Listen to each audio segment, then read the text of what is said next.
Hey guys and girls, how's it going? Hope you guys are having a great week. So E3 is here, guys, and I'm back today with another console review. This one today, guys, I'm actually going to talk about Bethesda's E3 press conference.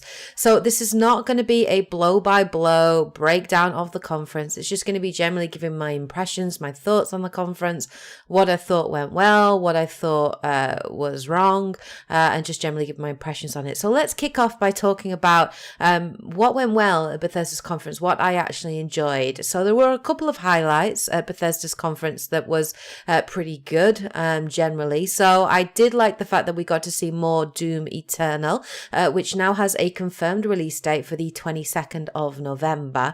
We got to see a lot more gameplay. We got quite a large sort of chunk of gameplay at Bethesda's conference. We got to see a new mode, which was called Battle Mode, which is where you play, it's 3-player multiplayer. So it's 2 human players versus one. So it's 2v1. 2 of you play as monsters, and you sort of have to strategize to take down the Doom Slayer, who's the other player. I would have liked to have seen more of that battle mode. We got to see it in kind of like sort of a gameplay trailer, but I definitely would have liked to have seen more of it. We also got to see a little bit more Wolfenstein Young Blood, which looks great. Really interested in that game. Co-op gameplay. We got to see a little bit more of a sort of a gameplay trailer with a few cinematics thrown in. But again, I would have really liked to have seen a full sort of level, playthrough, like a 5 or 10 minute gameplay walkthrough. Would have been really cool just to sort of showcase how that cooperative gameplay is going to work, different weapons, different abilities. And then we got a couple of new announcements, which looked quite intriguing. The 2 that really stick out for me were Ghostwire Tokyo, which is by Tango Gameworks. These are the guys that brought us the survival horror series Evil Within. We got to see a teaser trailer of it. It looked really interesting. It's such an interesting concept. Super, super spooky. I really loved the sort of art style and the direction. It looked really cool. It's this idea of like spirits and people disappearing in like modern day Tokyo, and there are like evil spirits and good spirits. I really liked the presentation. They actually brought a woman onto the stage. Her name was Ikumi Nakamura. She's the creative director for Ghostwire Tokyo, and I loved her like introduction. I thought she was really cute and just really genuine and really enthusiastic. It was one of the only genuine parts of the overall conference, because I just found the overall conference really awkward and pretty weak, but that was one of the definite highlights, and that was one of the moments I really, really enjoyed. The other gameplay reveal we got was Deathloop, which is the next new IP from Arcane Studios. This is the studio that brought us obviously the Dishonored series and Prey, and you play as dual protagonists, Colt and Juliana, who are stuck on the Black Reef, an island. You're stuck in this like time loop, and generally you're trying to sort of kill each other and to survive. We don't know much about it at all. All we saw was a cinematic trailer, a CG trailer, which looked kind of cool and sort of introduced the concept, but we didn't get to see any gameplay whatsoever. But Deathloop is an interesting one, and it looks like an interesting concept anyway. So those were kind of the 4 highlights of Bethesda's conference. Those were the things that I really enjoyed. The rest of the conference I just thought was utter tripe. I thought it was awful. In fact, I think Bethesda's conference probably was the weakest conference that has sort of been showcased at E3 this year. I just thought it was mostly meh. The rest of the conference was mostly meh.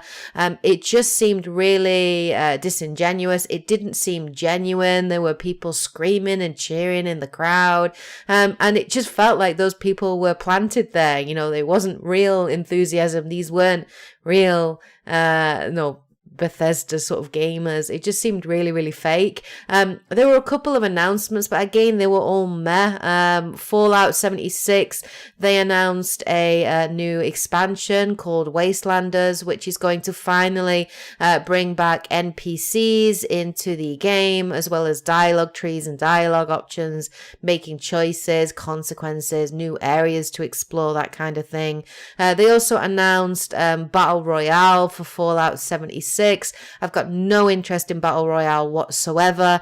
Apparently it's going to be 52 player game mode. I don't see how Battle Royale is going to work in the Fallout series, because generally the gunplay in Fallout is quite mediocre compared to other Battle Royale franchises. You know, when you look at Apex Legends, the gunplay is so much better, so much smoother, and so much more responsive.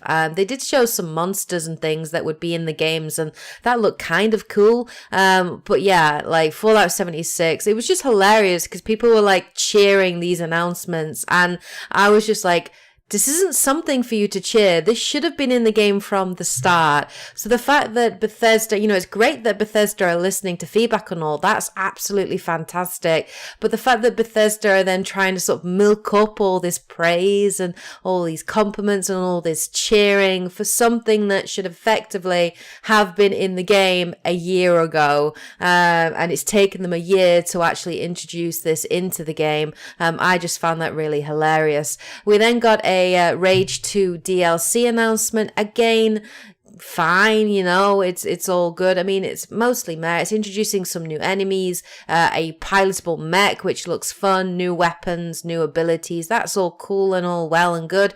And the gameplay in Rage is really, really fun, but the world just seems mostly empty. The story is pretty much non-existent. So it's not something I'm massively interested in. It didn't say whether or not this DLC content was going to be free or if we had to buy it and how much that was going to be. It didn't even say when this DLC content was going to be sort of landing. So Rage 2 was mostly a meh kind of moment for me too. And then for a lot of the conference, you know, it seemed that it was focusing on a lot on mobile gaming, and I just really was not a huge fan of that, because obviously mobile games are full of microtransactions. It felt like Bethesda were channeling their inner EA. That is how it felt during the conference. You know, they talked about Elder Scrolls Blades, they talked about Commander Keen, and Elder Scrolls Legends, all of which are mobile titles.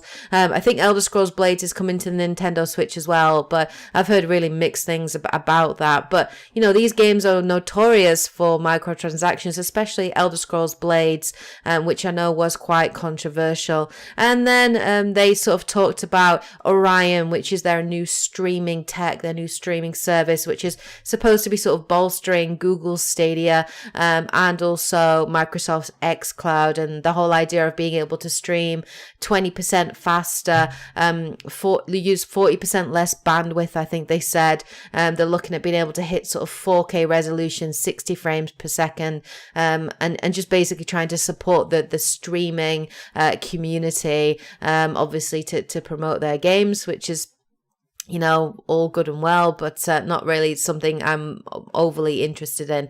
So Bethesda's conference generally was just meh. You know, it was really weak. I don't think Bethesda did much to really sort of justify themselves, and they didn't really do much to justify how poor a year they had last year in 2018.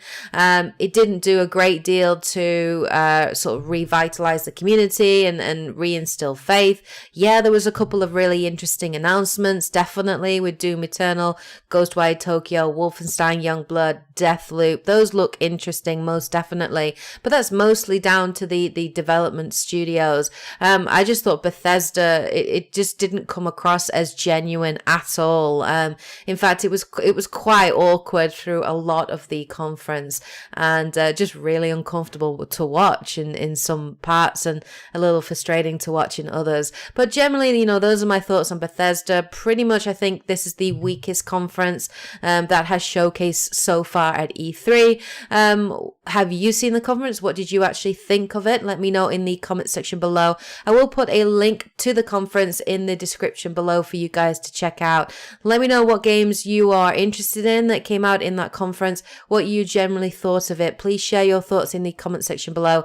Hope you guys are having a great week. Obviously, hope you guys are enjoying E3, and I will be back with more E3 content as the week progresses. All right, guys and girls, take care, and as always, happy gaming. Bye, guys.